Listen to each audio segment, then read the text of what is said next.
J'ai été visiter cette exposition Le Modèle Noir dont on a parlé tout à l'heure. Oui. J'ai même acheté le bouquin. Voilà, vous avez la photo de la publicité. On passe pas toutes les photos tout de suite, hein, mais je voudrais bien qu'on voit à l'écran le volume, oui. Donc qui est vendu à l'issue à la boutique.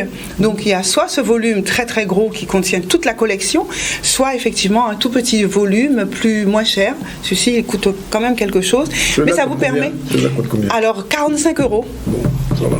45 €, mais c'est vendu le même prix quand même que dans les autres musées où on vend également les expos. Alors l'expo est passé, on l'a déjà dit et redit, il est passé au musée d'Orsay, il est passé également à New York.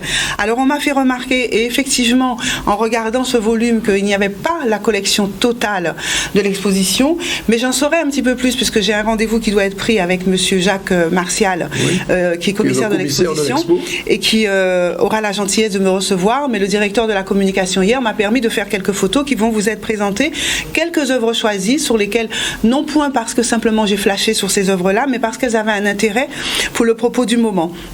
En tout cas, c'est une exposition exceptionnelle, il faut le reconnaître. C'est la première fois, dans la petite enquête que j'ai menée auprès du public présent, c'est la première fois où nous avons une exposition d'œuvres d'art de cette qualité qui permet aux Guadeloupéens d'avoir un véritable espace muséal, contemporain et également qui nous remet dans l'histoire même du noir en tant que modèle et en tant qu'esclave, parce que ça nous permet de le voir dans une autre dimension et, voulu ou pas voulu, en tout cas les artistes qui ont pris ces noirs comme modèle à différentes époques, nous ont permis également de marquer le siècle dans lequel ils étaient posés.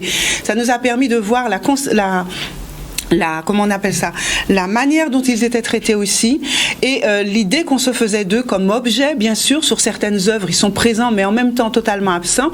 Je parle par exemple de l'Olympe, l'œuvre de d'Olympe.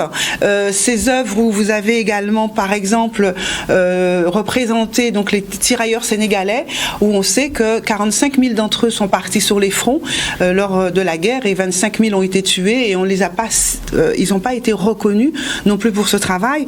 Et enfin, ça nous montre aussi la violence de ce siècle où les femmes noires traitées comme esclaves l'étaient aussi pour les appétits sexuels sans doute de certains. Cette violence est présente au travers de ces œuvres, mais la beauté aussi de l'homme et de la femme noire est représentée au travers par exemple de ce tableau où là on a ce sourire et cet éclair, ce visage extrêmement radieux et lumineux de cette nounou noire qui s'occupe des enfants, également celle qu'on a vue auparavant qui était une modèle dans les dans les ateliers des jeunes artistes parisiens. Donc tout cela nous permet de nous replonger dans un instant que nous ne maîtrisions qu'au travers donc de cette vision de l'esclavage, mais qui permet là aussi de voir que parfois ils étaient magnifiés au travers de ces œuvres-là. Mais tout n'est pas dit aujourd'hui, je n'en ai pas le temps. J'aimerais revenir dessus parce que je retournerai voir cette exposition. On a vu aussi au travers de cette exposition, un peu plus contemporaine, on a reconnu Joséphine Baker, qui a été l'une des premières icônes noires au travers donc de sa danse et des revues noires, des bals nègres. On a vu aussi cette femme qui était appelée la princesse Aïcha, qui a été adulée par les artistes parisiens et qui a fait une carrière en tant que modèle assez stupéfiante. Donc voilà, le modèle noir, il était bon, je crois, que cette exposition ait lieu pour nous permettre de dépasser l'idée que nous faisions de ces noirs complètement absents de notre imaginaire, autrement que par la partie esclavagiste et la partie dans laquelle on voulait bien les positionner. Il y a quelques années, Martine, et on va terminer là-dessus, il y a une exposition du même genre qui s'appelait Négripub.